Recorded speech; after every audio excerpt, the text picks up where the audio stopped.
ArchieLuxury was born in 1972. 1972, a very special year for Australia because it was the start of the It's Time campaign, and after such a long period of Conservative government, the Labor Party was about to come in. ArchieLuxury entered this world under a Conservative government, but things were changing. It was time for change. And this is ArchieLuxury's childhood home in Indooroopilly. That's right. This is the home that Archie, as a child, came home to from the hospital. That's right, Archie's childhood home. In a couple of years' time, this home was going to be flooded completely, and Archie's parents decided to move out. But the childhood home still bears many memories for 1-year-old ArchieLuxury. Archie's education really took off when he moved into the suburb of Jamboree Heights. This is where Archie's education was going to boom. State education, that is. His parents couldn't afford private school. In 1976, ArchieLuxury, the young Archibald Chesterfield III, went to preschool. 1976. And this was his first introduction to state education. This was his very first preschool, his preschool education. 1976, ArchieLuxury. This is his preschool. And in 1976, Archibald Chesterfield III learned a few things about luxury. This is the luxury sand pit.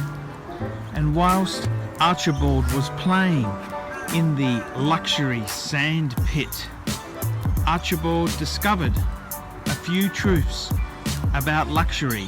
That's right, luxury. One of the other kids had peanuts. Archibald Chesterfield III had cashew nuts. Cashew nuts. Archie learnt there was a very big pricing difference between peanuts and cashew nuts.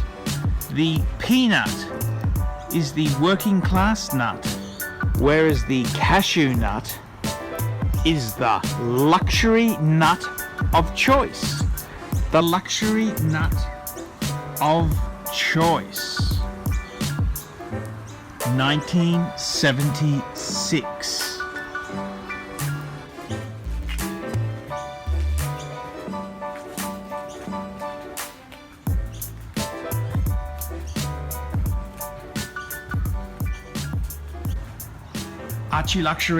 ArchieLuxury's school days, and ArchieLuxury came to Jamboree Heights State School, and the classroom right in front of us was ArchieLuxury's grade 1 block. This was grade 1 ArchieLuxury style. And although it seems to be a bit of a botanical gardens now, it was quite barren and a little bit dusty. But this was Archibald's grade 1 class. And he learned here not to trust other students, and he started his primary school education in this block here.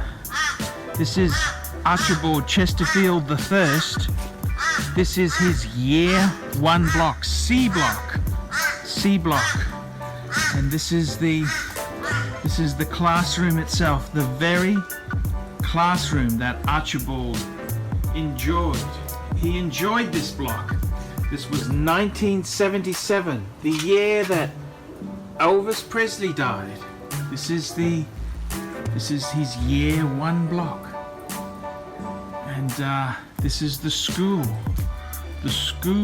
that ArchieLuxury, this is the school that ArchieLuxury went to. Here we are, the school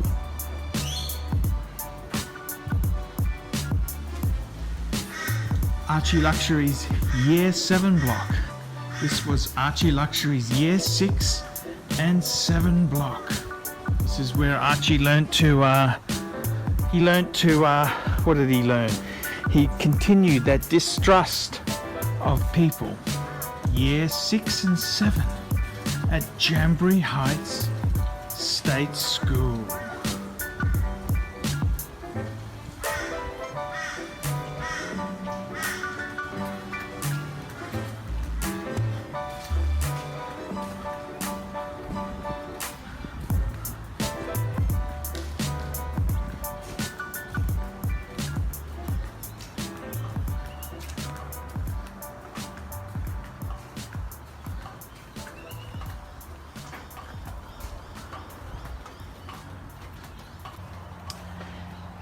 And this is the very area at ArchieLuxury's primary school where Archie slipped over and scratched his first semi-decent Swiss watch. A Technos. He scratched it on the concrete as he was running around the school. He scratched his Technos and thus ended ArchieLuxury's love of the shitter. Yes, I'm at my old school. This is my first high school, Oxley State High. And this is where I started. I came here in 1985. No, I came here 85 and 86. There you go. There's an old sign there. This is the old abandoned high school. This is where I started my secondary education. And I got to be honest with you, it's kind of sad to come back now in later life, but have a look here. I'll show you my my first classroom. The first classroom was way at the end there, second from the end. The one on the very end, that was actually an add-on, but it was actually that classroom there. That was my form class, year 8. I think I was 8A. That was my my form class, 8A. And I had a good time at Oxley State High. That's where I had my taste for Asian women.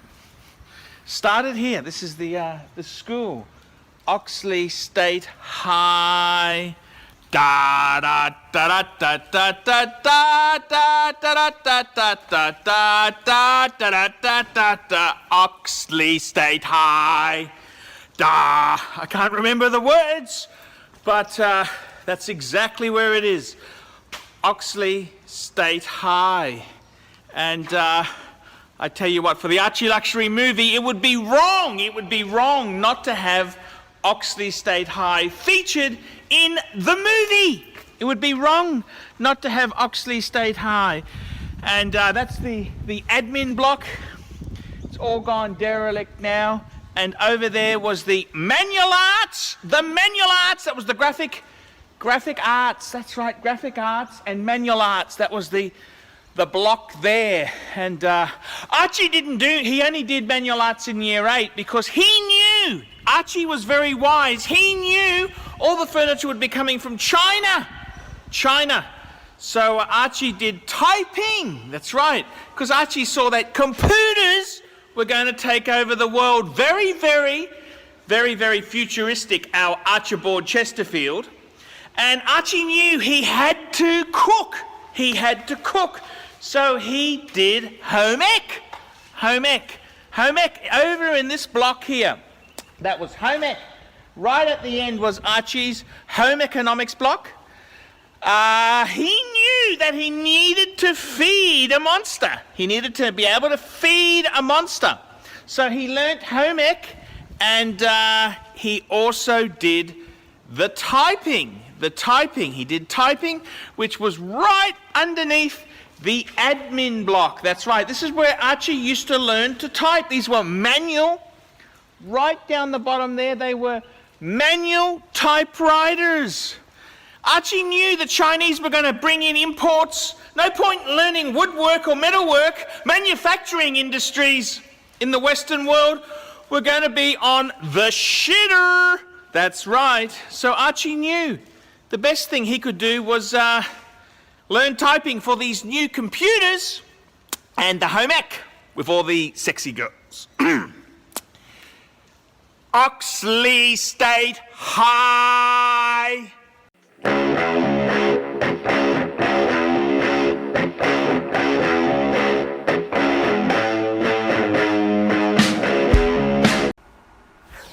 The next phase of Archie's life started off with a rather sad situation. Whilst Archie was in high school, his mother unfortunately passed away. Archie was, it's obviously a very, very hard thing for a young person to lose a parent. It's a very, very harsh reality of life, and life doesn't always go your way. With this sadness and grief and everything like that, Archie started a small business, small little computer business, selling hard disk drives and computer parts and pieces. He started off selling, the first item Archie sold was a 30 gig Seagate hard disk, an ST238R. And his business seemed to do pretty well. Archie maybe found his calling in life there. And although he had the grief of losing a parent, he had some comfort in knowing that he found something to do. And it certainly kept Archie away from drugs and alcohol. And it kept him focused on running a small business. So once Archie finished high school, he gave university a try. Didn't really pop, didn't really float. So he went straight into the small business called Centenary Computers. Centenary Computers, selling computers for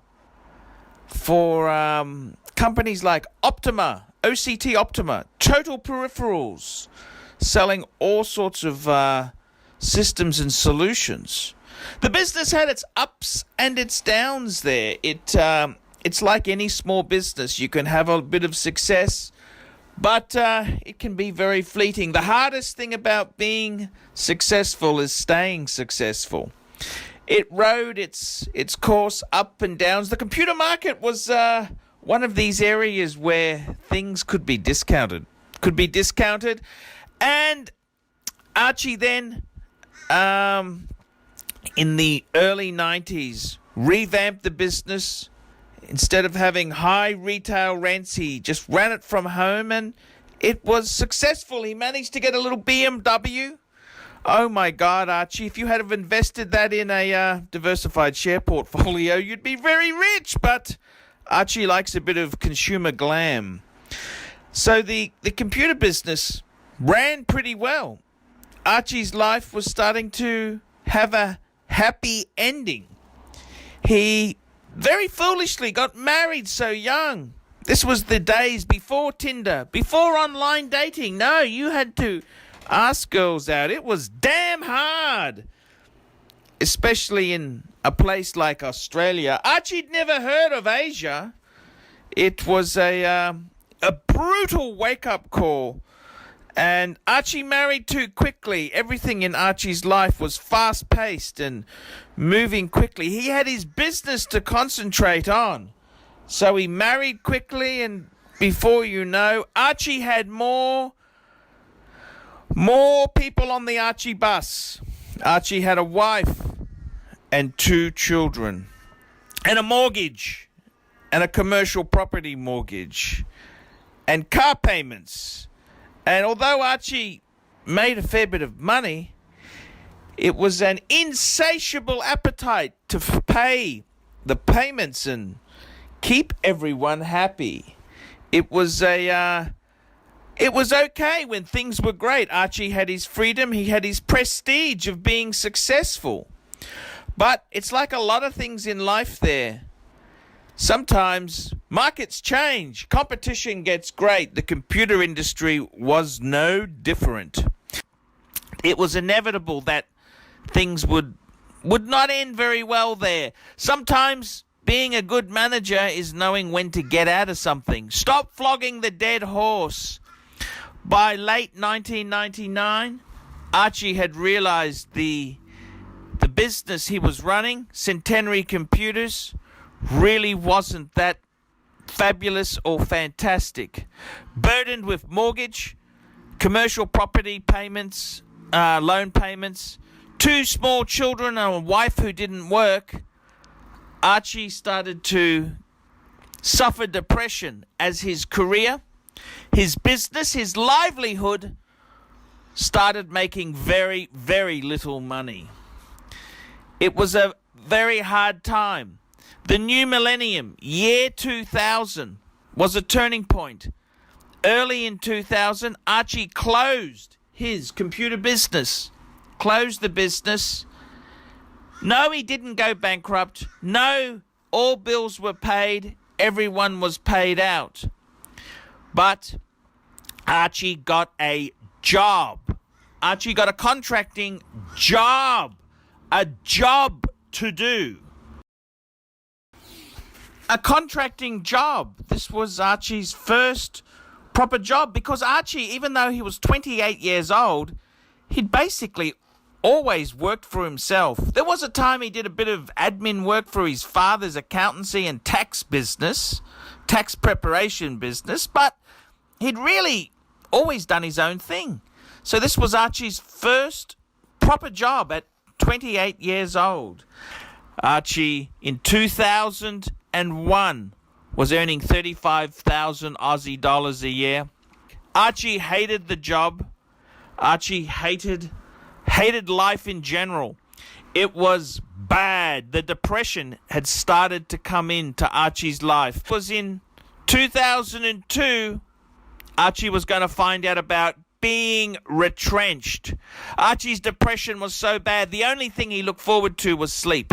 And lie down and just want to sleep, just want to forget his problems, want to forget everything. It was a very hard time. 2002, 29, and fired, retrenched, booted.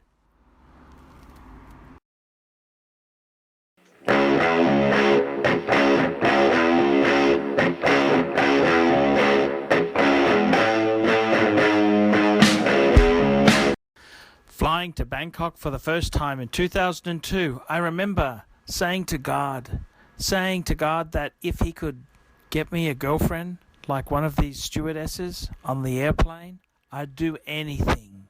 It was so magical. These Asian women were fantastic. But these Asian women weren't exactly what I had built up a picture in my mind. Sure, they were graceful. Sure, they were delicate. Sure, they were charming. But landing and going into the streets of Nana, the first trip into Bangkok of my life, was, to say, a bit of an eye-opener. It was an absolutely amazing experience, like nothing I'd ever seen before.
Archie lived in Nana for 2 years, from 2002 to 2004.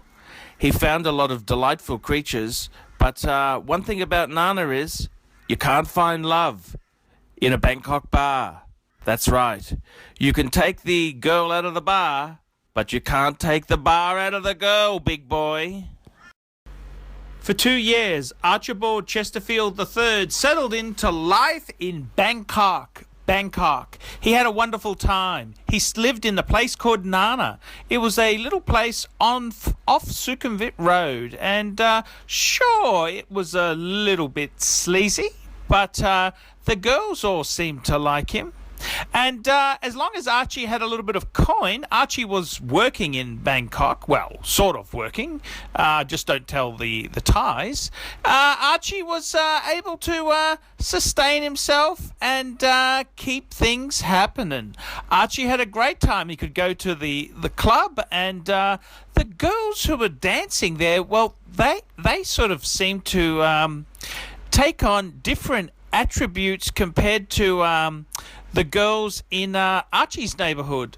So it was hedonistic, it was fun, it was amazing. It was everything that Archie could want in a place. The wonderful thing about this place called Bangkok, even the girls who worked in pharmacies and general stores were delightful, beautiful, slim Asian creatures. Helpful, delightful, subservient Asian creatures. Archie couldn't get enough of Asia. Archie had a great time. Asia was everything he wanted to. The women loved him. Well, at least they pandered to his needs. And Archie had a fantastic time in the land of smiles. The land of smiles. Eventually, Archie started to understand the tricks that would happen. It wasn't long before Archie decided to settle down a bit and find his own piece of Thai comfort. He found a nice lady. Yes, he found her in Nana. And Archie settled down. And he continued to enjoy the delights of the club, much to the new lady's disappointment and frustration. But Archie was having the time of his life. He was working in Thailand, photographing wristwatches and marketing them for sale in America on forums and eBay and other places like that there. And Archie then at night time would have a few quiet drinks with some delightful creatures and settle in for a bit of an early night and a bit of a cuddle. It all sounded fantastic. It all really was great there, but it's like so many things like this here. Archie would eventually stuff it up.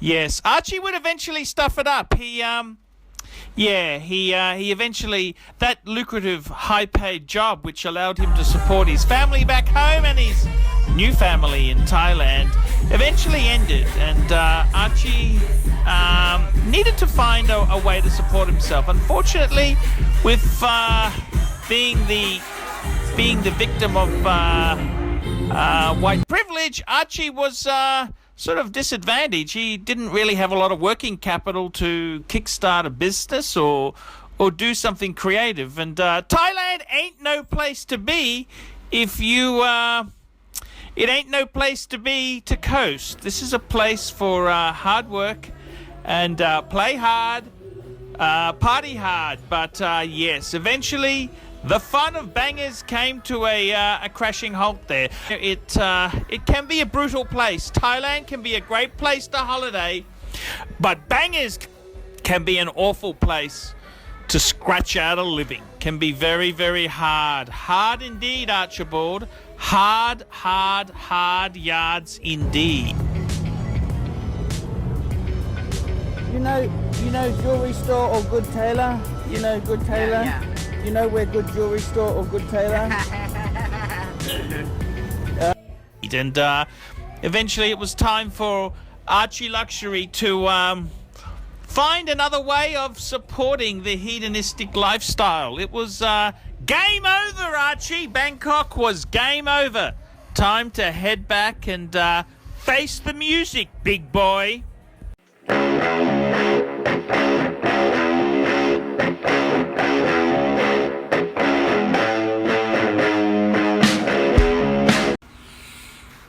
In 2004, things weren't going so well. Archie's job that he'd maintained in Bangkok had ended with Archie storming off and Archie working for himself. Archie's ex-wife, that's right, the wife that he had in Australia, had worked out that Archie had a new Asian lady friend.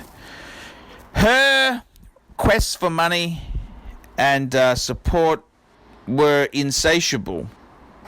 Archie had promised her a trip back to her home country, and she now wanted that fulfilled. Archie had used his credit cards to fund this new business of his. He never really had enough seed capital to do it right.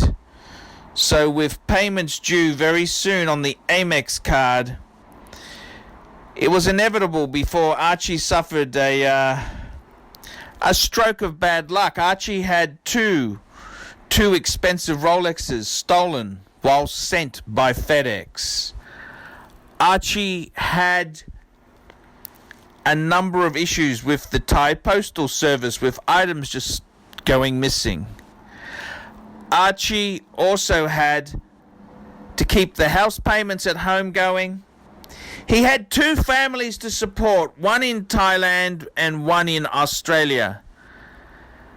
With limited income, it was inevitable before the crash wasn't pleasant. Things weren't looking good. Before you knew it, within a couple of months, Archie had churned up a lot of credit on his credit card to fund living costs, and now the balance was due. Archie came back to Australia in 2004. He moved in to his dad's rental home, rent-free. His wife didn't want him back. No, she wouldn't want him back after he'd had multiple Asian ladies in between. There was no way that could be fixed. She wanted the divorce. No problems. Archie came back. He hated IT. He'd struggled for so long to try and find an IT job last time when he was in Australia doing IT work. He just wanted to do something completely different. Archie became a taxi driver for black and white cabs. And this was a huge loss for our very proud Archie. To be a proud, self-employed, successful businessman who had a beautiful European car, to suddenly have absolutely nothing, to suddenly be driving taxis, to be the absolute bottom rung in society, to be down and out, to be working long hours for very little coin. It was a hard reality to face, but this was the truth. This was the truth. Archie, what little money he got out of the divorce settlement went on paying off the credit cards. Archie was living rent-free. Archie didn't even have a car. He rented a yellow cab for $70 a week with 990,000 kilometers on the clock.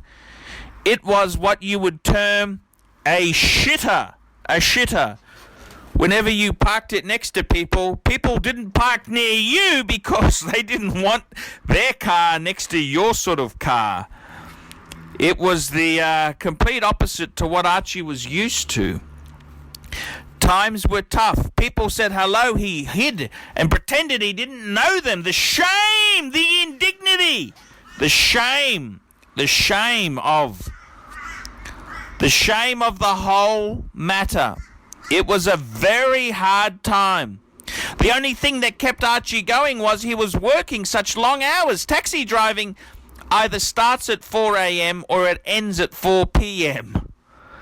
Starts at 4 a.m. or starts at 4 p.m. It's a 12-hour shift, sunshine.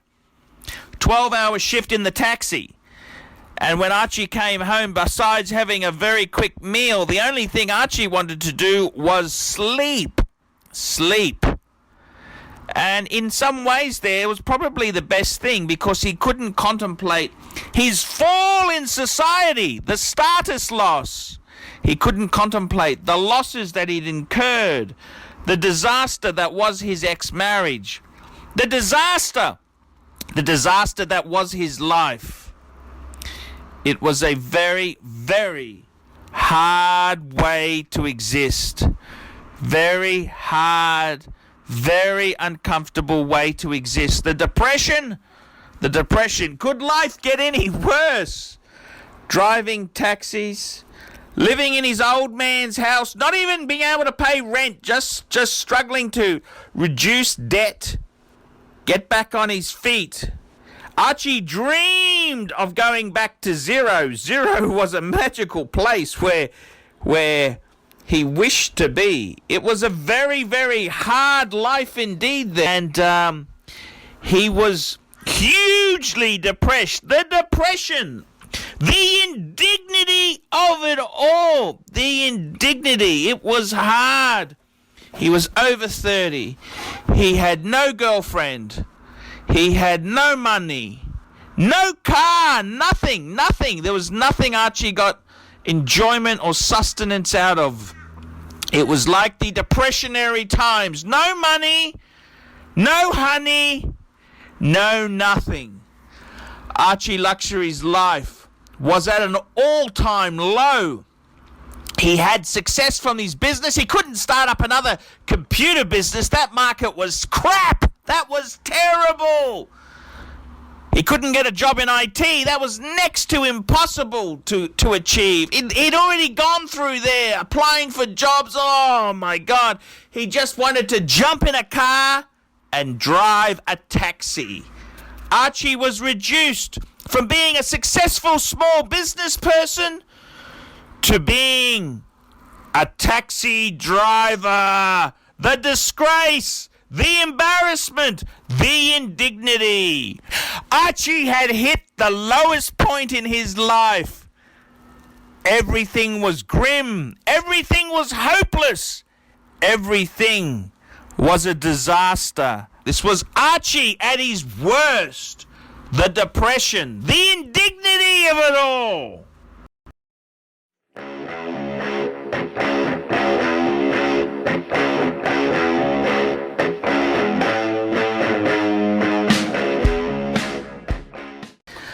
ArchieLuxury decided that on his return to Australia from Bangkok, he would do any job. He drove taxis. He drove taxis because he couldn't stand the IT industry. The computer industry. But after a couple of months driving taxis, Archie realized there was a job worse than IT. Taxi driving. One of these things about life is it teaches you very quickly how to survive and how to float. And taxi driving was something that Archie wanted to ditch really quickly. Archie applied for his first IT job in the city of Brisbane, and guess what? Archie boy managed to score an IT gig. It started off with a government department who shall remain anonymous to protect the guilty. Archie was now working in the big smoke. He went from contract to contract, earning a lower middle class income. This helped Archie survive. He kind of liked the IT stuff, mucking around with computers, mucking around with software and hardware, and most importantly, Archie's favorite work time practice: testing the internet connectivity, aka surfing at work. Surfing at work. That's right. Archie loved to Google and YouTube life in general. Anything that was a diversion from the mundaneness that was life as an IT professional, Archie was happy to do. He could justify anything. As long as he kept the systems running. Archie enjoyed it. He worked for many government departments before finally snagging a job with his favorite American firm, KBR, Kellogg, Brown and Root. Archie enjoyed the corporate environment in a prestige office in a cubicle, Archie's cubicle. He didn't have an office, he had a cubicle, but it was in a prestige building in the nice part of town in the city of Brisbane. Eventually, Archie got himself an office. That's right, he got himself an office. And Archie's career for a while looked like it was actually going to pan out. Archie was the middle-aged IT professional. He looked good in a suit and a tie, and Archie had that realistic characteristic called portliness. That's right, he looked the part.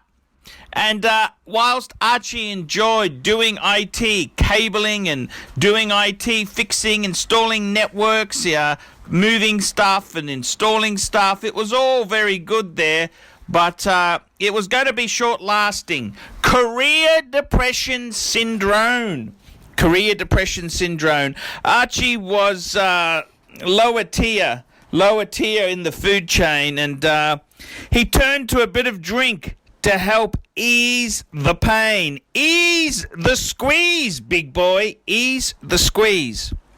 And part of Archie's career depression, promotions went to Sydney-siders and Melbourneians. Archie was stuck in the Brisbane office with limited career prospects. He was stabbed many times. Many of Archie's IT bosses knew nothing about IT, but they were quick to criticize our Archie. In desperation, Archie changed industries. When KBR gave him the boot, the ass, the goodbye, Archie then joined a waste processing plant. That's right. Archie could ditch the tie and suit and put it on for a fluoro vest. And this is where Archie enjoyed a lot of notoriety.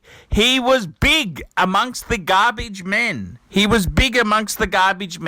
He did network support and also helped them clean out the bins. What a perfect combo meal deal. And it involved Archie's favourite stuff, rubbish. And Archie liked the smell and the fumes and the diesel, and it was just so wonderful going around to all the different sites performing IT-type functions. Archie's YouTube career started to take off, and unfortunately, all the fans, one day, people get very, very jealous, especially in the workplace. So what happened is, because Archie was married at the time, and he had a lot of fans who were sending alcohol, cases of beer and booze. Archie decided to get them redirected to work. That's a good, safe environment. He didn't want them left out in the sun and the rain. Unfortunately, what happened was the nosy secretary said, "Hey, what are all these gifts?" And Archie said, "Hey, well, I can't make enough out of IT, so I do a little bit of work as a comedian on YouTube." And sure enough, it spread like wildfire. Until Archie was advised to please explain his views on marriage had been really misinterpreted. The women folk didn't like his Bangkok videos, his horology videos. Archie was finally let go due to the politically incorrect nature of his work as a comedian. This is the life of the IT contractor. Don't piss people off, or you won't actually have a job. At this point here, Archie decided to, well, actually, I don't think Archie decided. The reality was he was completely unemployable. Employers were now doing Google searches and finding out who their middle-aged, overweight new staff were. Archie couldn't get a job anywhere, so decided to make YouTube videos full-time, big boy.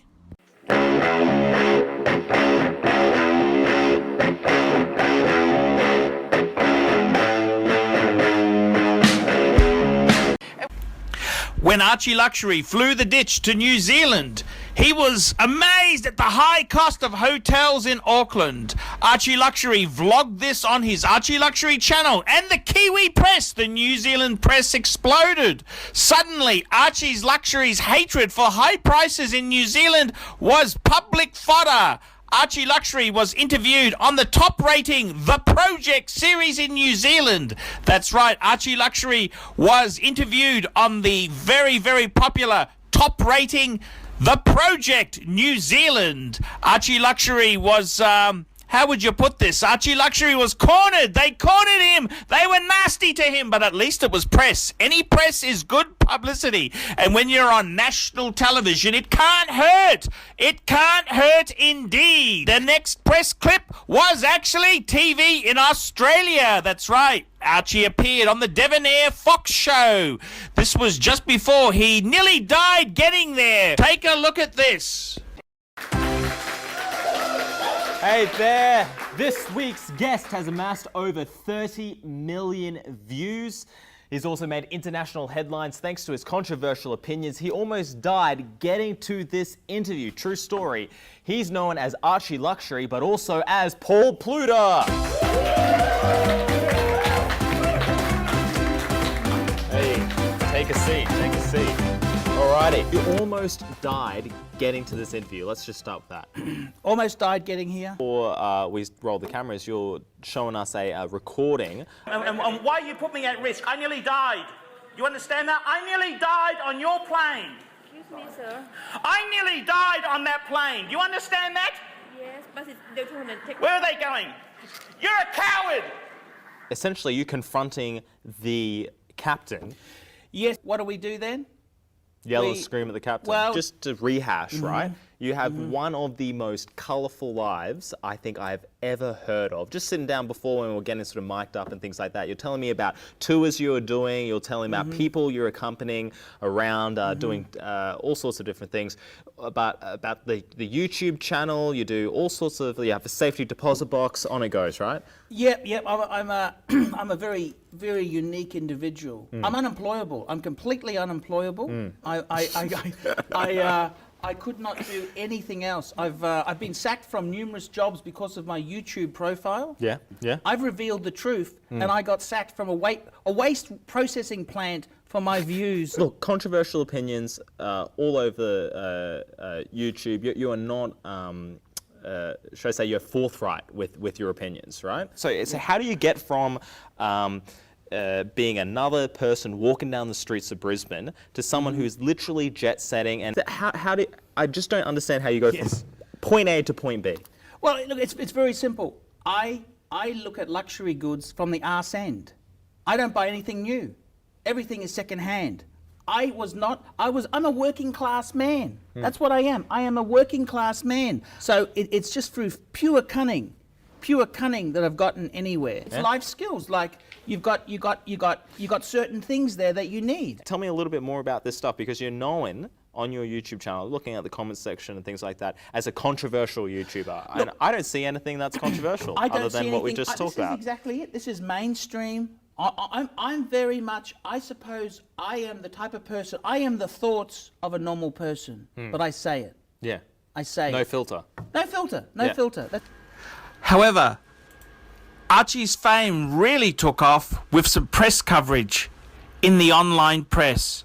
News Corp, that's right, the Murdoch-owned monopoly conglomerate featured ArchieLuxury when he was on a Thai Airways flight coming back from Thailand, and it made an emergency landing at Bali. ArchieLuxury's footage was used on the news.com.au channel, and it also featured ArchieLuxury's press release that he wrote. Archie's TV presence certainly wasn't short-lived there. No, Archie made quite a few appearances on TV. In fact, Archie's most famous appearance on TV came with the sacking of a state government transport minister, when Archie started to kick the shit out of QR.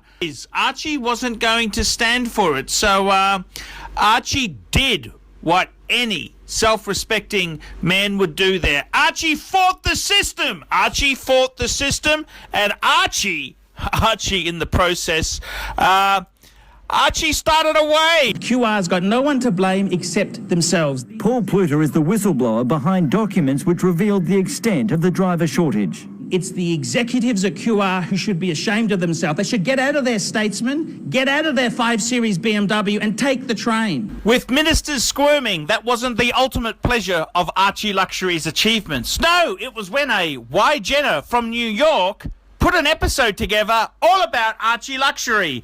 There was a cult following who was following ArchieLuxury. Today we're talking ArchieLuxury. What is your opinion of ArchieLuxury? I have been asked this question, I don't want to say dozens, because that'd be an understatement. Well, I guess it is dozens, because not hundreds. So, but dozens of times. People always are looking for my opinion on ArchieLuxury. I think he's kind of funny. I think he's sad more than anything else, because he just says a lot of like self-deprecating shit, and there's nothing wrong with that. He's just being honest. I guess more so than anything else, he's honest, which is actually very interesting because everyone else is such a liar. Because I think that he seems like a cool guy. As Archie's fame grew, men wanted to be like him, and if they couldn't be like him, they wanted to be with him. If they couldn't be with him, they wanted to be photographed with him. The success that is ArchieLuxury, women craved him, and men wanted to be him. ArchieLuxury, the international man of mystery and mystique. ArchieLuxury, the famous YouTube celebrity. But that wasn't the only time ArchieLuxury made it into the press. No, CY Interview. CY Interview featured a expose on ArchieLuxury themselves there. Luxury's Jekyll and Hyde, couth and classy. Paul Pluta creates crass and cunning ArchieLuxury, run by Chris Yandek. And Archie was asked back again. That's right, CY Interview couldn't get enough of ArchieLuxury, but that wasn't the crowning achievement. No, ArchieLuxury's great hero, great mentor, a blog to watch with Ariel Adams, featured ArchieLuxury himself. That's right, a hour-long interview was recorded for the Blog to Watch channel. This is the #1 leading watch channel, and they wanted to hear ArchieLuxury. Archie also made it into Coconut Singapore. That's right. Archie's video on ArchieLuxury calls Singapore pretentious and nasty in obscene rant. Archie was featured on Coconut Singapore. They made an article and they even referenced his YouTube channel. But the crowning achievement of press coverage came from Brisbane Times, a Fairfax publication. Queensland rail fiasco. Who is Brisbane's rail advocate? Paul Pluta. He was featured explaining the situation and what had happened, and everything was laid out there for the viewers. This was ArchieLuxury getting the press and the coverage he deserves. And if that wasn't crazy enough, the next thing is ArchieLuxury, the racehorse. That's right. ArchieLuxury had the ultimate honor of having a racehorse named after himself. A racehorse! I mean, this is the sport of kings. This nag is a winner, just like ArchieLuxury himself. Wolf 10 happy ladies and techs are ArchieLuxury still fending off Atomic Blockade, 100 to go. ArchieLuxury a half in front. Atomic Blockade just can't get there, and ArchieLuxury leads all the way. However, the greatest part for Archie wasn't press coverage, wasn't appearing on the news service or appearing on TV, but it was a billionaire who flew Archie halfway around the world to meet him. That's right. The humble billionaire. A humble billionaire in Jakarta, Indonesia, wanted Archie to come and meet him, and personal assistant at his beck and call. Archie had the time of his life. Archie was put up at the Grand Hyatt, and it was an experience that Archie will never, ever forget. It was amazing, absolutely amazing to see a fantastic trip. And Archie was the star performer that Archie is. Archie enjoyed himself thoroughly. Archie loved Jakarta. Archie loved the Mercedes. Archie loved the Grand Hyatt. Highlight of Archie's YouTube career, meeting a humble billionaire who wanted to meet the world-famous Archibald Chesterfield III. ArchieLuxury had the time of his life in Indonesia. The fame of being ArchieLuxury.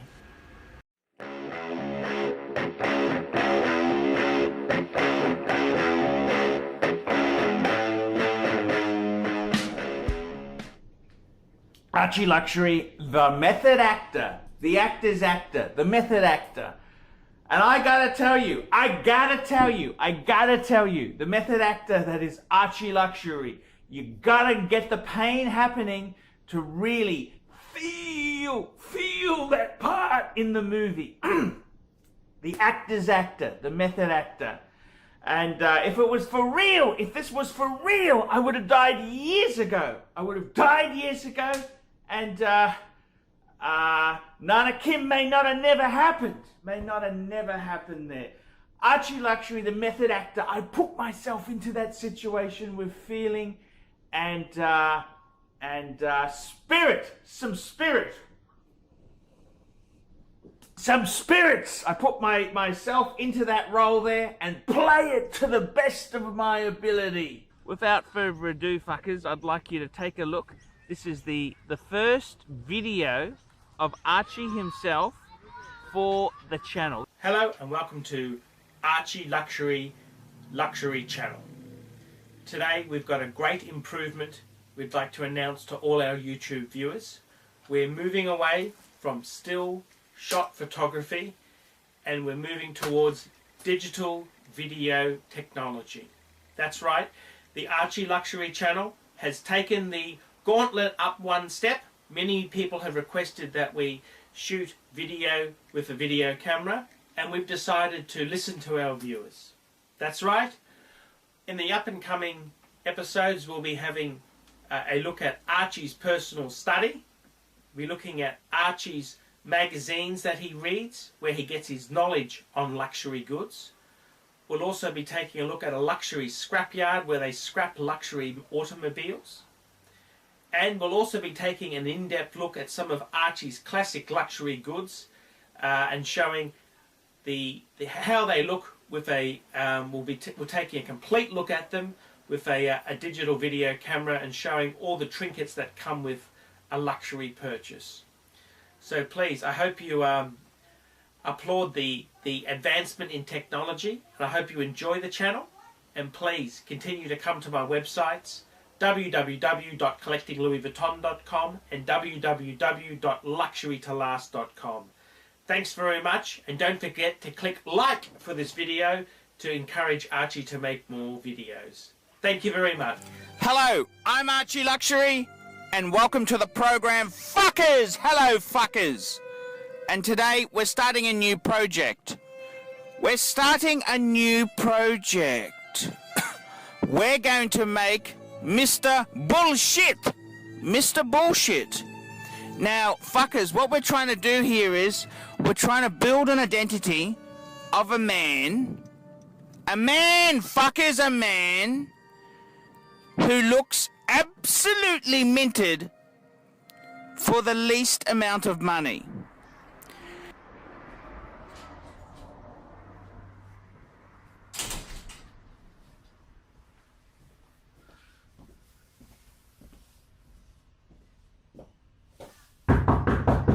So, Archibald, what the fuck is your problem? What the fuck is your fucking problem?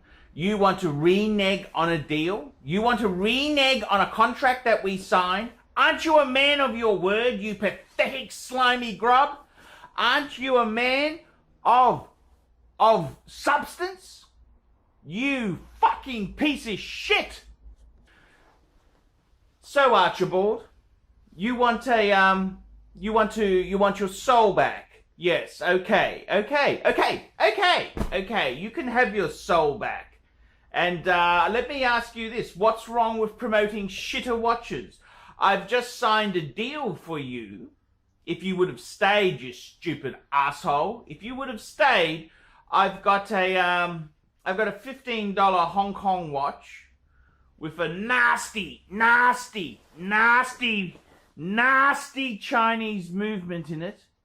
And we were going to sell to the punters for $500 a piece.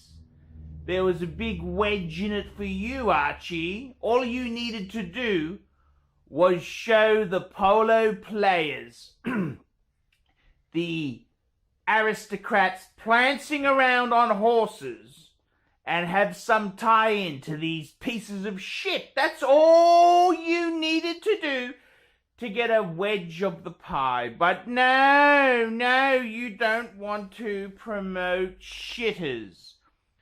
Well, Archibald, there's many things I don't want to do either.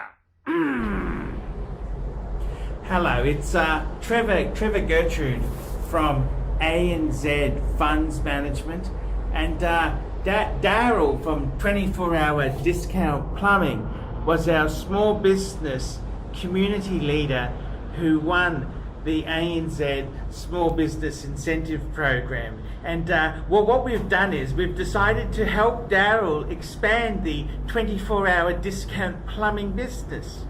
So we've taken ANZ has taken Daryl overseas into the Asia Pacific region, and one of the places that ANZ does business is the wonderful kingdom of Thailand, and we're in the capital of Thailand, Bangkok. We're helping Daryl expand his 24-hour discount plumbing business. So please enjoy me as we go around and help Daryl to look at business opportunities. G'day, it's Daryl from Discount 24-Hour Plumbing, and I've got a gig. I got a little gig. I've won the ANZ Bank Small Business in Your Community Awards, and they've sent me out on a business opportunity. Whatever the fucking cunt little said there. So anyhow, I'm in Bangkok, and I'm doing a bit of a HS&E audit for this hotel. I got a little bit of consultant work, if you know what I mean. And g'day, it's Daryl from 24-Hour Discount Plumbing. I'm just doing a bit of a HS&E audit, and I love this. You gotta love these home handyman. Look at this.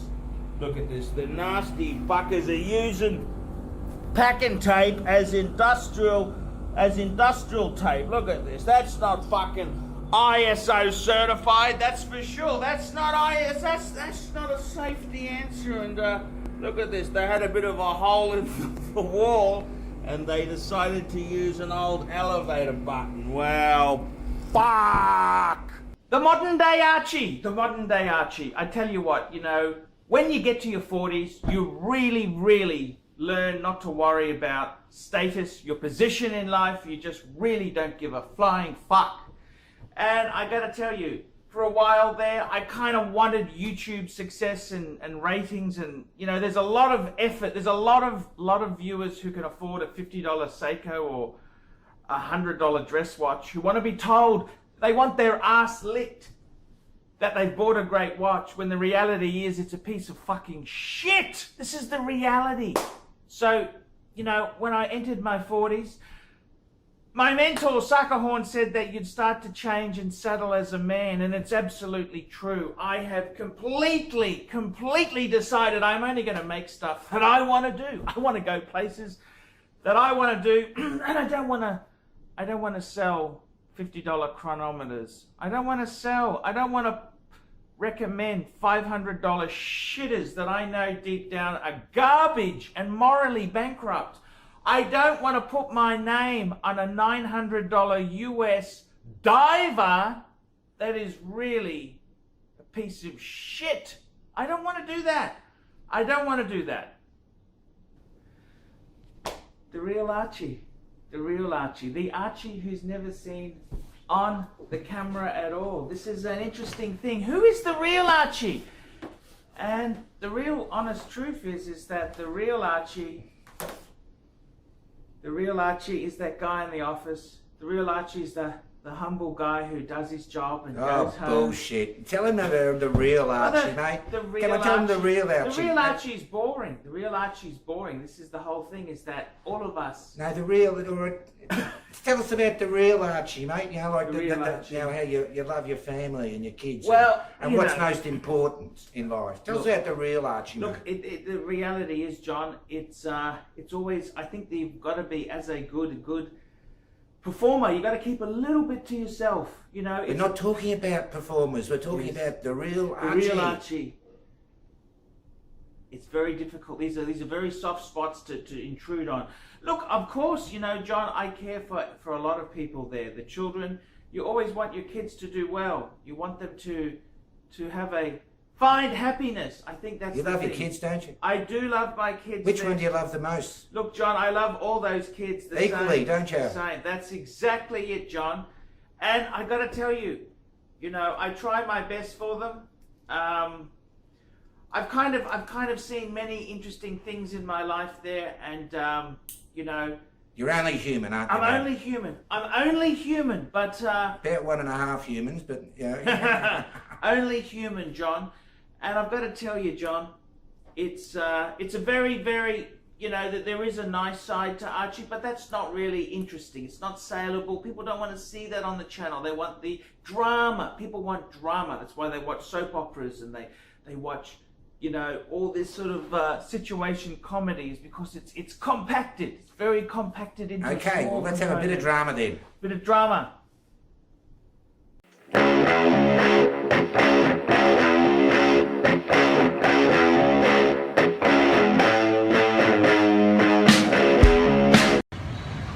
Hello from Pattaya, fan ArchieLuxury channel. Hi guys, we love. How are you? Where are you from? You're from Thailand.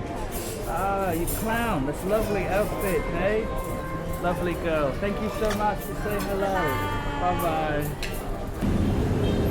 Hello, how are you? Hooters, where is Hooters? This one is for one drink. They have good food? Good food, Yes, Hooters? yes. What good food do you like? I like. But today we have promotion. I You like everything? Yes. What good food? Pizza? Ribs? No, we have American. Okay. American food. American foods. Thank you too much, girls.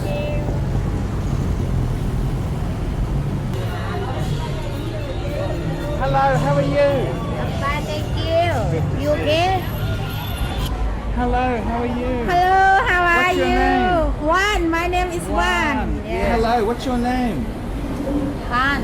Dan. Dan, yes. I see. Very beautiful. B.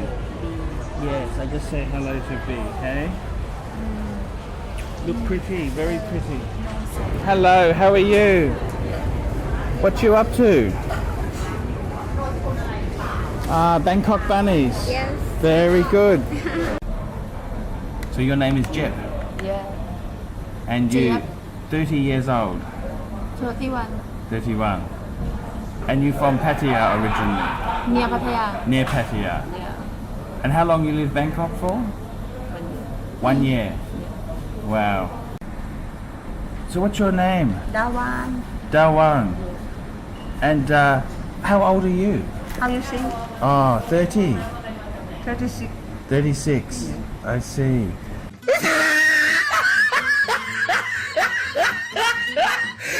Say hello to you. Hello, how are you? I'm fine, What's thank your you. name? Fronton. And I'm having breakfast with you today. Yeah, you like, hey? And I'm not cheap Charlie for breakfast, hey? I get you know? So how old are you? 35. 35. Look young. No. I see. So how old are you? What do you think? Oh, I asked you. I had no idea. You tell me how old. 35. I see.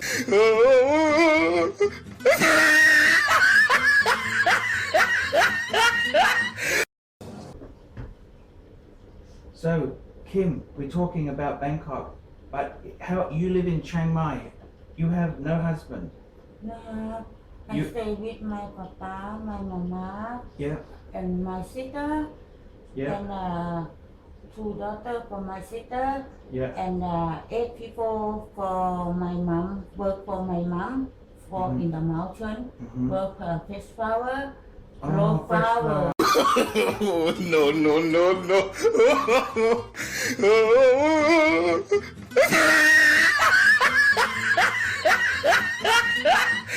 Ah, Yeah. well, maybe I give you a little bit money, not big, because I'm not very rich. I'm not rich man. I'm poor. I tell you truth. Yeah, I I'm not rich. understand.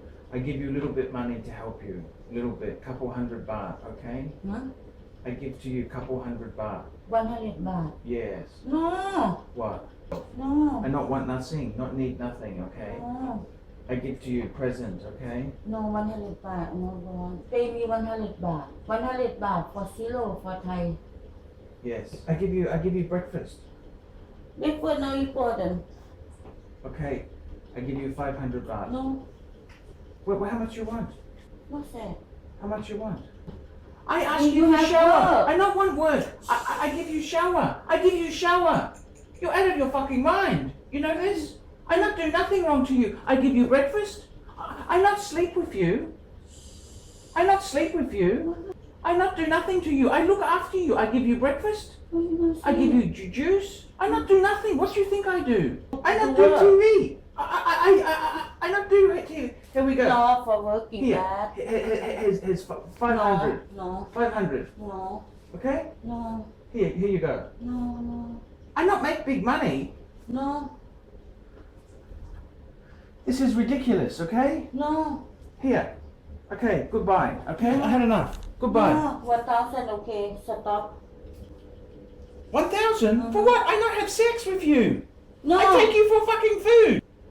I give you maximum 700. No. Goodbye. 1,000. 700. That's all I have. No, no. Okay. Okay, 1,000 baht. Goodbye. Okay? Goodbye. Out now. Out. Take your stuff and get out of my room. Oh, no, no, no, no.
$50? Yeah. How much for extra?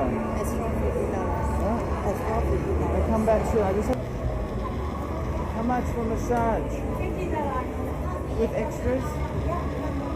What? How much for extra?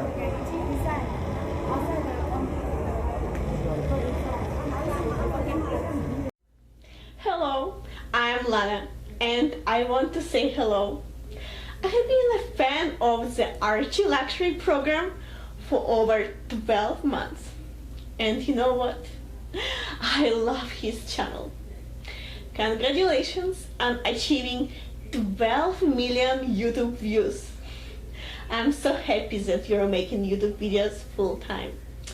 It's very hard to make money from the internet, especially if you're 30 kilos overweight and cannot sing or dance.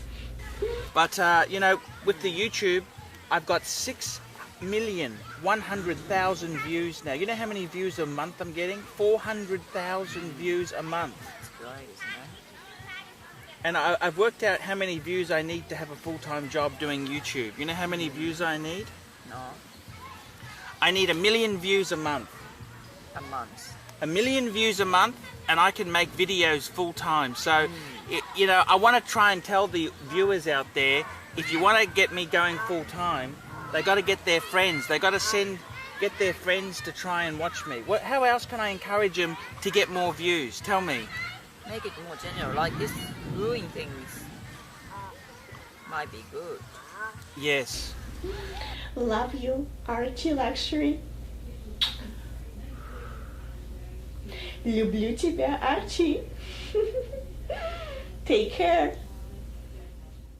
The ArchieLuxury dating site addiction. What do I say? It was so embarrassing. You know, I'm a technology type person, and I got a couple profiles. What would I do? I had the Tinder, the Badoo, I had the Date in Asia, I had the OkCupid, I had the what else did I have there? I had Plenty of Fish, I had the Red Pie, and the Adult Matchmaker itself there. And I got to tell you a secret that no one knows.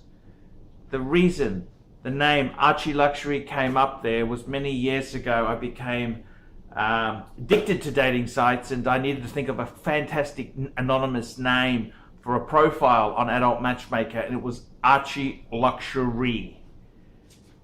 And I was trying to just test a few things out.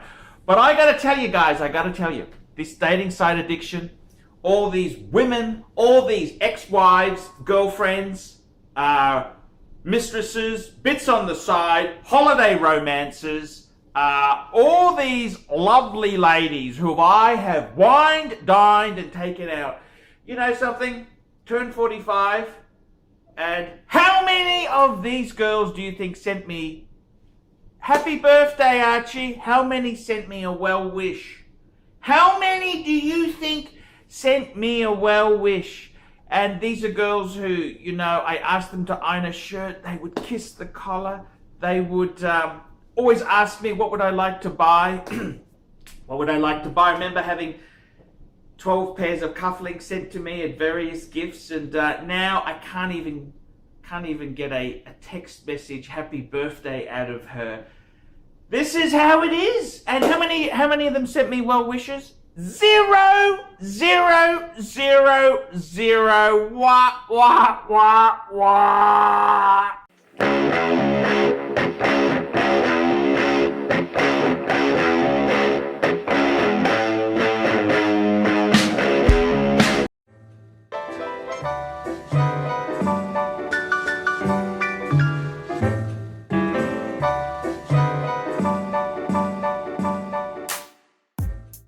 Fall of ArchieLuxury. Where does it begin? In 2013, Archie was certifiably out of his mind. Not only had Archie's hoarding and collecting gone crazy, but Archie's financing program was really insane. Archie had chalked up nearly $100,000 of high-interest consumer finance. High finance. We're talking of interest rates 13, 14, 15, 16, 17, 18, 19, 20%. 20% finance. All Archie cared was that he could get easy come consumer credit to fuel the binge of excess and luxury goods. Fuel the binge. That is what Archie wanted. The madness really got out of hand. Luxury goods, luxury goods, luxury goods. 2 Patek Philippe wristwatches, 2 Patek Philippe wristwatches, a Breguet, a Royal Oak, and a a JEWELLERY Reverso. It was out of hand. And Archie's collecting phase really knew no bounds. It was just, what would you say there? It was insane. No normal person can, how can any normal person finance these things? That is the hard part. And with Archie, he only ever had a lower middle class job in a waste processing plant. I mean, he wasn't really executive material, but the buying never stopped. 82,000 on credit card consumer debt. Archie used every financial instrument to leverage himself and build the collection. Archie's father had actually paid off Archie's car at one stage with the help of a small inheritance Archie got. Archie's father agreed to pay the other half personally. So what did Archibald Chesterfield III do? Well, he actually used that credit, that title-free car, to get finance. He financed it again against his father's wishes to build the lust of material goods, the lust of materialism, the lust of expensive items. Hard case Louis Vuitton suitcases, they were taller than Archie was himself. The obsession with gaining a collection of note really drove Archie to the brink of insanity. He started to talk to his possessions like they were people. The insanity didn't stop there. Archie was on the hunt for the next purchase. What to buy next, how to grow the collection, how to get more enjoyment, how to get more sustenance, how to get more out of his flamboyant luxury goods collection. There was never enough. The consumer cycle of constantly buying to give him a temporary up was very short-lived. The craziness that was ArchieLuxury, geez, did it get bad. Archie went to a local park with all his precious material goods to photograph them, talk about them, and it really was a very, very weird situation. Archibald was consumed with hoarding, looking at, possessing material goods. The credit cards were running on empty. They were max. They were Pepsi. They were running to the max. Archie's high and lows would be determined whether he could get some sleazy consumer credit. It really was a bad way for Uncle Archie to be. This was a situation where his whole meaning and happiness in life was determined on his possessions. The hoarding, the possessing, the owning, the controlling. It was a situation which really was untenable. This sort of desire to own material goods can't ever be healthy. It took a huge cost. Friends, family, and Archie's sanity were the cost of his constant materialistic means. The insanity of Archie's collecting and hoarding and possessing knew no bounds. Archie didn't care whether the goods he collected were ladies' goods or men's goods.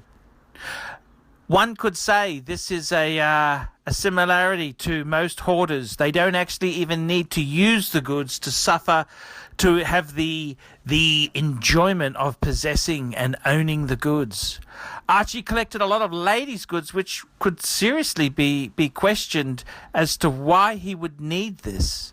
A lot of ArchieLuxury's goods themselves there didn't actually work. Archie's Audemars Piguet Royal Oak needed a rather expensive repair in order to function correctly, but that didn't seem to matter to the hoarder that was Archie, because Archie just needed to possess it. He needed to know that he owned an Audemars Piguet piece in order to be satisfied and fulfilled that his dreams had been accomplished. The crazy excess that was ArchieLuxury would eventually come crashing down. The goods themselves there that Archie fought so hard to possess and to own would eventually need to be sold off to reduce this $82,000 worth of consumer credit. The outcome wasn't pretty. The journey was very painful. And Archibald Chesterfield III really never recovered once his goods were put to market and sold off. Owning goods for the sake of possessing and hoarding is one of the evils the Bible talks about. Archibald Chesterfield III had many traits of greed, lust, and desire. Material goods gave Archie a place in the world, and unfortunately it was these same goods that meant that he would have to be burdened with high finance, consumer finance, to be able to afford these items. These items were the goods of millionaires and very rich folk, and Archibald Chesterfield III didn't really have the income or the asset base or the family to be able to afford these goods. Archibald Chesterfield III came crushing down to earth. He came crushing down hard. He hit the surface badly. The recovery was slow. The depression was severe. This is the story of Archibald Chesterfield III. The craziness, the madness, the excess lingers to this day. That's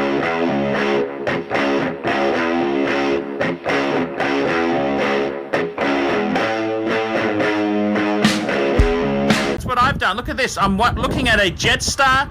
I've got commercial aviation. This is commercial aviation. It's coming in fast.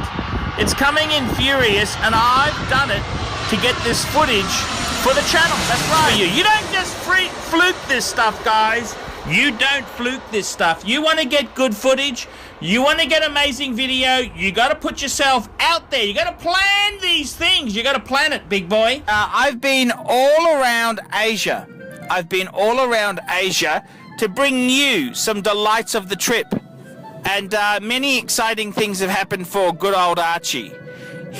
Yes, good old Archie. He's had a wonderful trip to Asia, and he's gone to the following places: Singapore, he's gone to Hong Kong, and he's gone to Bangkok. Let me know what you think. And I think for the title of Asia's nastiest fucking colony, there's many nasty fuckers out there. Is it Singapore? Is it Hong Kong? Is it Bangkok? What is the nastiest place to visit?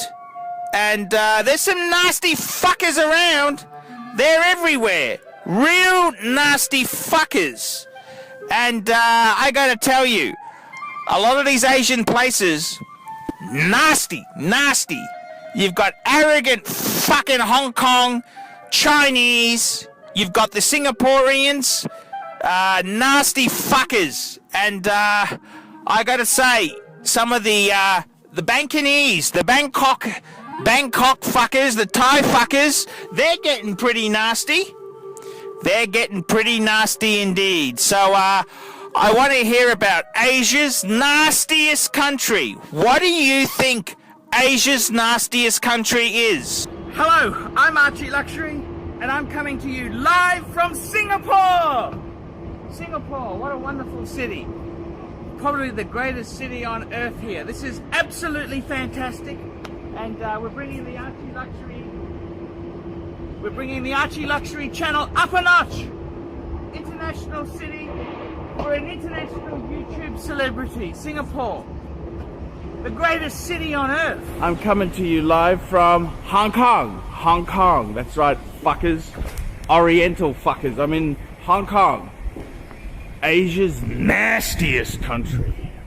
Asia's nastiest nation. And I gotta tell you, it is a culture shock. Hong Kong! Asia's nastiest fucking city! That's right, Hong Kong. Asia's nastiest fucking city. And I gotta tell you, the Hongkonese are nasty fuckers. Unhelpful, nasty fuckers. Miserable cunts. And today I'd like to talk about Thailand, and in particular, Bangkok, Oriental City.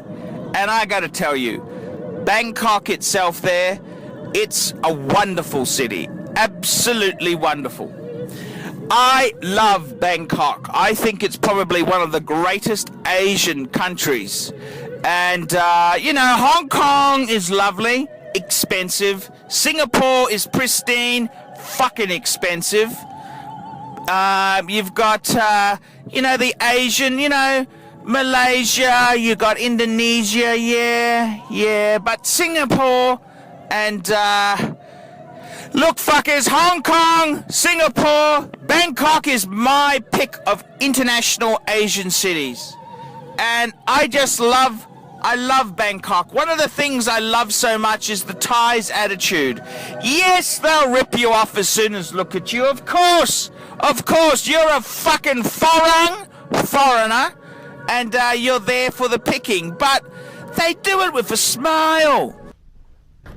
Hello, I'm Archibald Chesterfield III, and this is my study desk at the Hyatt, fuckers. That's right, the Hyatt. That's the hotel that I'm currently residing in Jakarta, Indonesia, and I would just like to reflect on the ArchieLuxury channel. We would like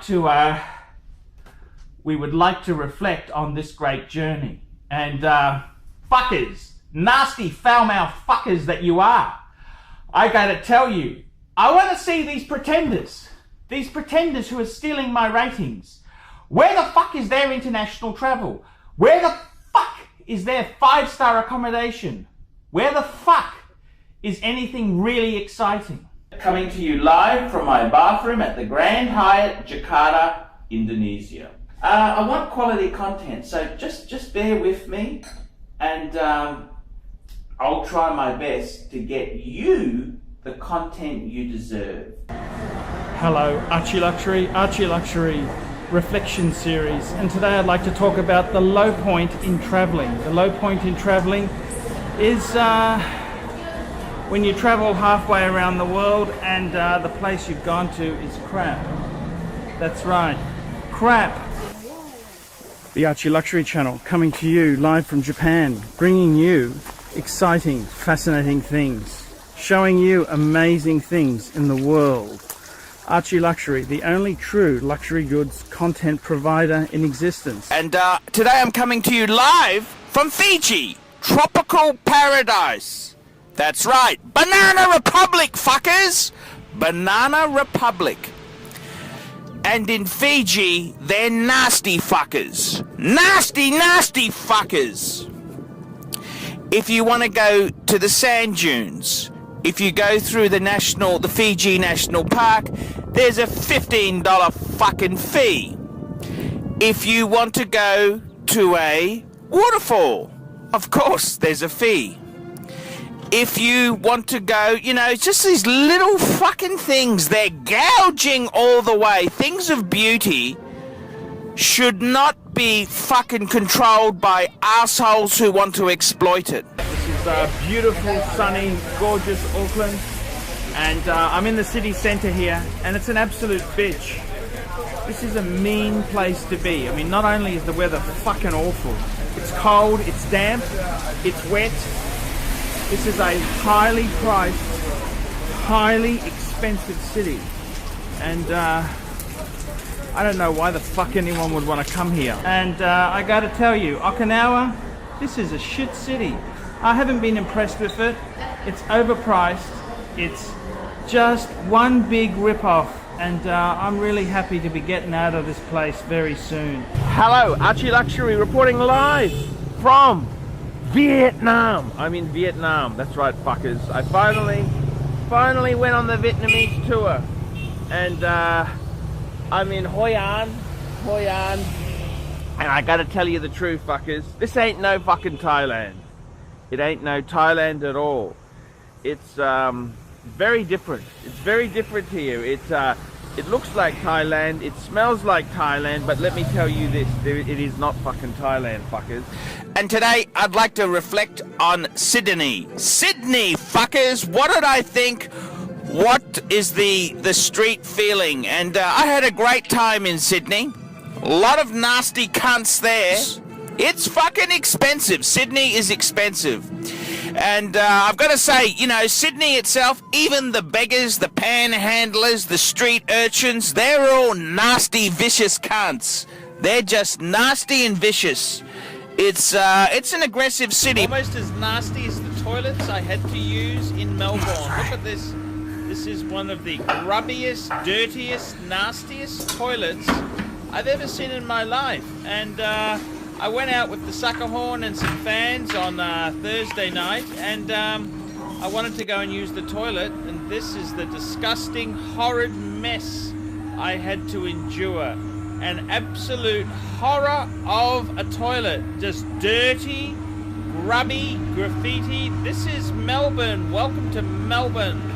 Everyone's got their rights in Melbourne. Oh yes, I'll tell you that much now. Those nasty Melburnians, my God, do they know how to graffiti and make a Queenslander feel unwelcome, guys.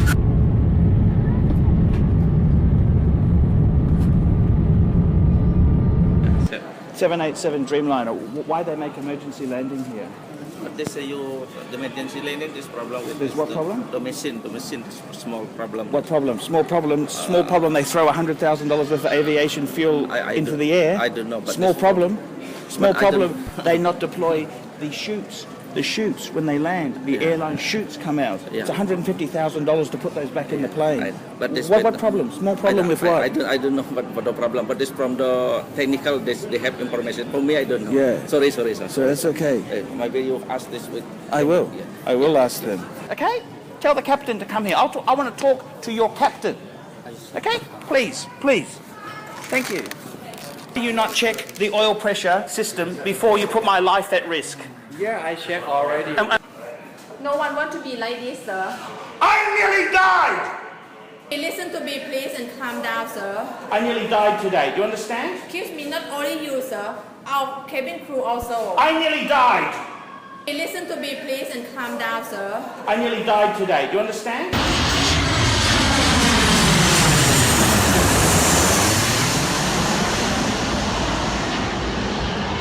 ArchieLuxury, the world traveller.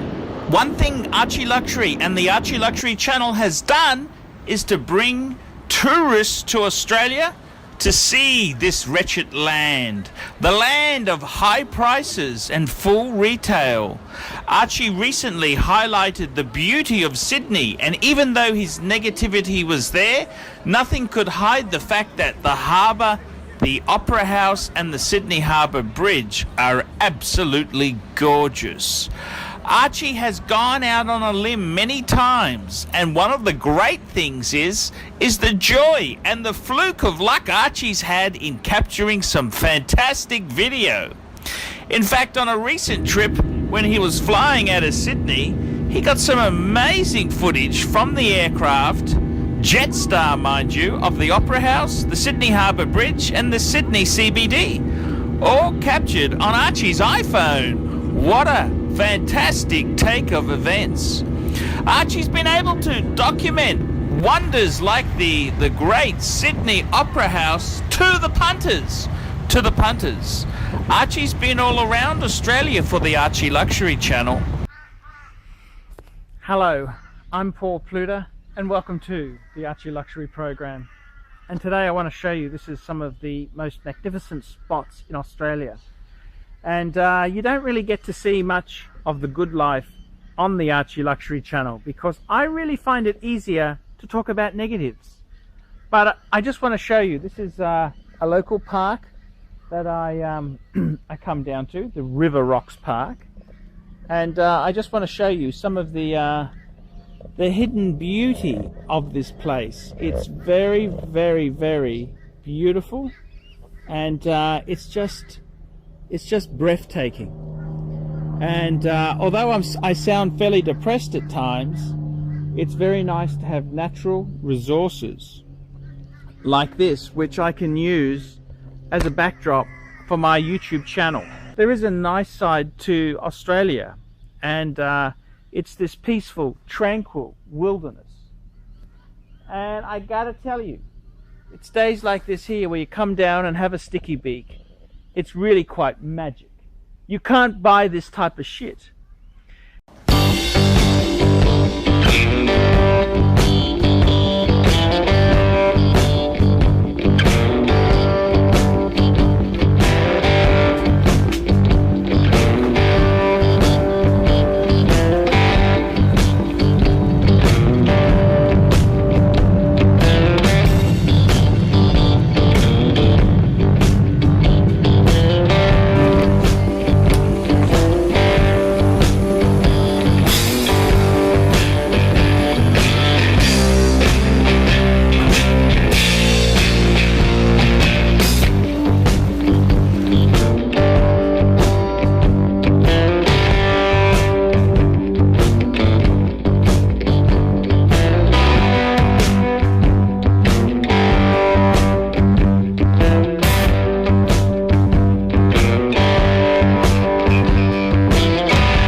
How did YouTube destroy your life, Archie? How did YouTube destroy my life? How did YouTube destroy my life? You want me to tell you how YouTube destroyed my life? Look, I got to tell you the honest truth there. YouTube is a bit of a double-edged sword, a bit of a poisoned chalice, because you can be boring and politically correct, but no one watches you. No one watches you. They want to be entertained. You got to remember, YouTube is about entertainment. So I've taken a bit of a stance. I've said certain watches are crap. I've tried to tell the truth. I've got to be completely honest with you. I'm quite proud of the work I've presented on YouTube. How it's wrecked my life is that I'm completely unemployable. This is how it's wrecked my life, is that I've lost jobs because of my YouTube characters. When I've applied for work, they do a bit of a Google search on my real name. Sure enough, Archibald Chesterfield III pops up in their search. And that's the end of it then, is it? That's the end of the exercise. They don't want to be associated. They don't want to take any sort of corporate risk. They don't want to venture out and do anything risky to the corporate scene. They're very, very... Would you employ you though? Would you employ you? The problem is also some of my... That doesn't answer the question. Probably not, you know, this is the truth. I've exposed too much. I've exposed parts of myself which probably best not exposed. You know, I did that thank you KBR when they gave me the boot. I started that series, Why the IT Industry Sucks. When you're actually placing yourself as an IT professional, when you've made a series on why the IT industry sucks, it doesn't quite go over so well. South African travel was another one. South African travel. John, the list goes on. I've tried to be truthful. And how has YouTube wrecked my life? Well, I got to tell you, it's okay. YouTube was going along fine. It was going along fine. I was starting to earn decent money on YouTube for the Google ads.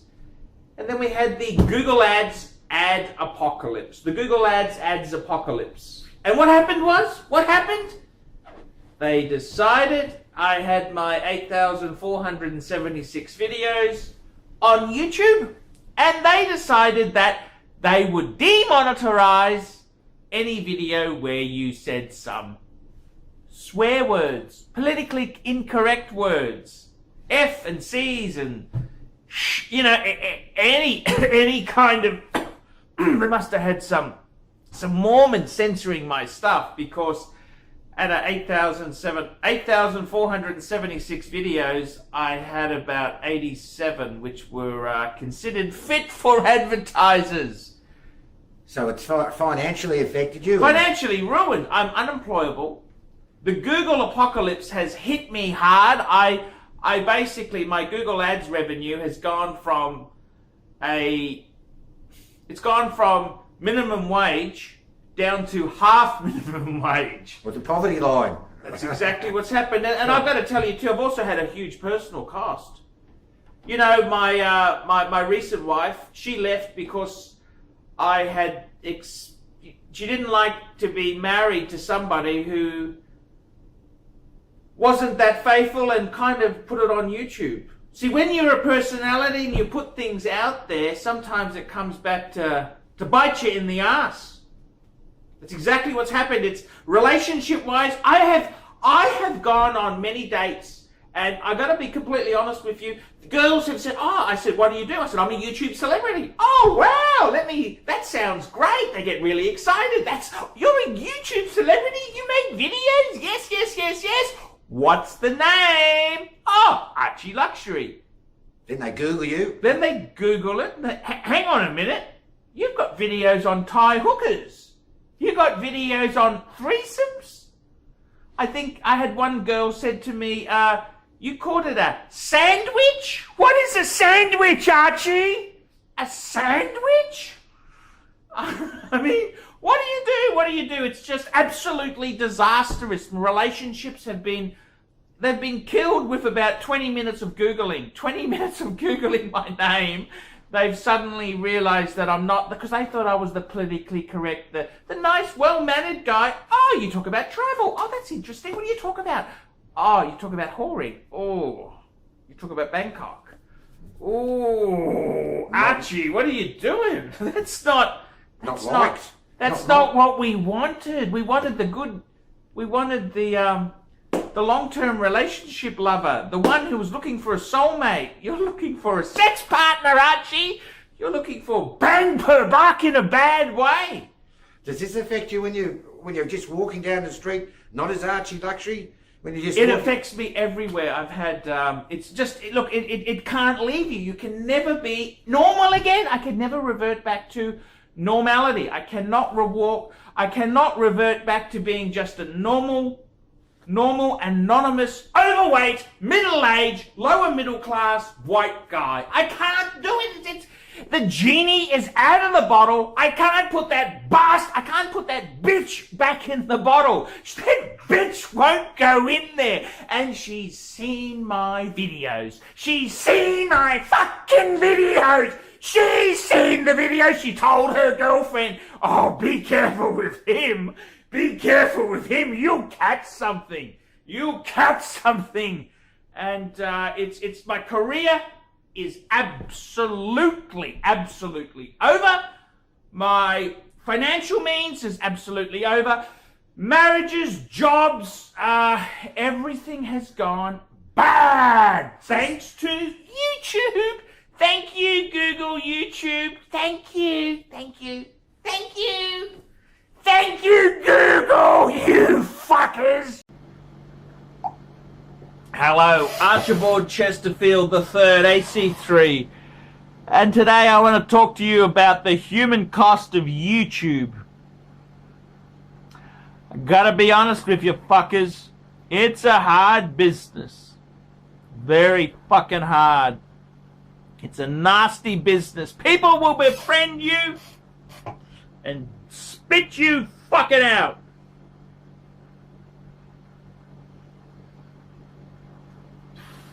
I've been used in this industry. I've been used, abused, and spat out. Washed out, has been, never was. Don't let YouTube destroy your life. Don't fucking do it. You want to start a channel? Maybe not a good idea, fuckers.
the movie, and just move this over here. Come and give me a cuddle, John. I just wanted to say that John was the executive producer in the movie, and we're actually now looking at our next movie adventure. What we're looking at doing is we're trying to raise $10,000, and the movie is going to be called Archie Does Asia. Sounds a good topic. Yeah, Archie Does Asia. It's from the Debbie Does Dallas franchise. Do you remember Debbie Does Dallas. That was a famous movie. Yeah. Now, so what we're going to do is we're going to be looking for some crowdfunding, some funding. We're trying to raise $10,000. So basically, me and you, we're going to put a mobile phone on my prick. We'll put a mobile phone with you, and basically we're going to go Hong Kong, Bangkok, Singapore, Vietnam. Looking for Archie to find love. Oh, what do you think? Archie to find love. So we're looking at some crowdfunding, and this is the next movie in the franchise, which is Archie. What's a good title? ArchieLuxury, looking for love. What's the title for this new movie? Archie in Asia. Archie in Asia. Archie in Asia. Archie in Asia. Okay, so guys... Just hope you find a Sheila called Asia. No. So this is the plan. What do you think, John? Would you Good go? idea. Would you go? We probably need 2 to 3 weeks. Yeah, I'll go. We're going... Where would we land first? Hong Kong? Bangkok. I thought... Go with Singapore, Bangkok, Manila, Hong Kong, back to Bangkok. Singapore. Bangkok. Manila. Hong Kong. Go to Vietnam. Cambodia, Bangkok. Yeah, what do you reckon? So we need about a month. We need a month. Me and you will be filming, right? Yeah. You'll be filming. We'll be... So guys, that would be for a... That's basically... That cost is for airfares. Me and you. Accommodation. Airfares, accommodation, and live for a month from and paid providers. Yeah. The actresses. Yes, and gaffers and stuff like that. Yeah, stuff like that. So... ArchieLuxury in Asia, the next movie in the franchise. So, what do you reckon? 10,000 we'd need? Is that a fair budget or not? Am I being stupid, or what do you think? Let's see what the first one comes out like first. The movie's done. We've done the movie. We've done the movie, John. We're about to release it. What do they get for their 10 grand? Well... Special citation, of course. Well, no. Well, the other thing is too, if you like this video, we can also put it through the cinema. We can release it in private cinemas. What about when somebody offered 100 grand rights the other day and what happened there? Yeah. Tell us. Jeez, John, I got offered 100,000 sponsorship from a guy who I might add has given me about $150. It's bigger than $150, 150 grand. Yeah, Suckerhorn burnt that one. You burnt it, Jono! You burnt it! Because he said, Suckerhorn said he was a troll. I said he was trolling you. I didn't say he was a troll. I said he was trolling you. Yeah. I haven't seen 100 yet. Well, he's backed out of the whole deal. He backed out of the whole deal. 100 grand. Look, that's the Archie way of life. That's the Archie. Sometimes it's good to be independent. You know, I've got to be honest with you. It's good to keep the movie independent. So we're going to strap a couple of iPhones onto Archie and Jono as we look for Archie in Asia.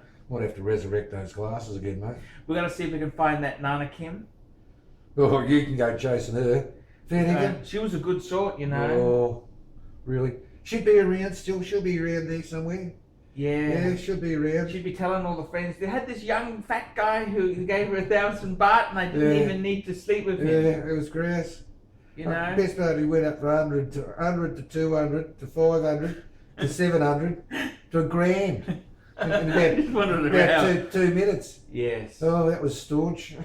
Yes. Well, no, Kim. Anyway, she features in the movie. She's in the movie. She's in the feature. I think that's 1,000 baht well spent. Oh, beautiful. I would buy that footage again and again. If I could get more of that footage is priceless. She was marvellous. It was priceless. What about me? I'll give you a couple $100 bucks.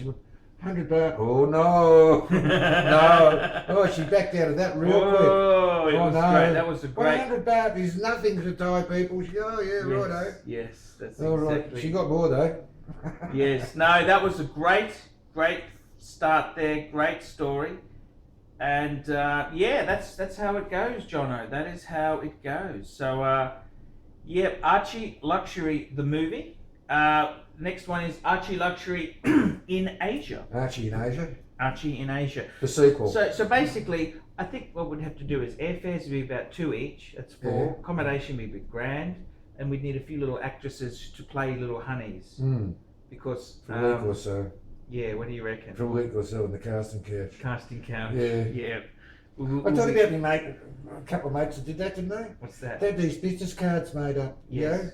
You know, Charlie Black and Fred Brown, Yes. film producers. Yes. And they and they had all these cards made up, and they went over to Manila and put an ad in the paper. Yes. Wanted young actresses for movie.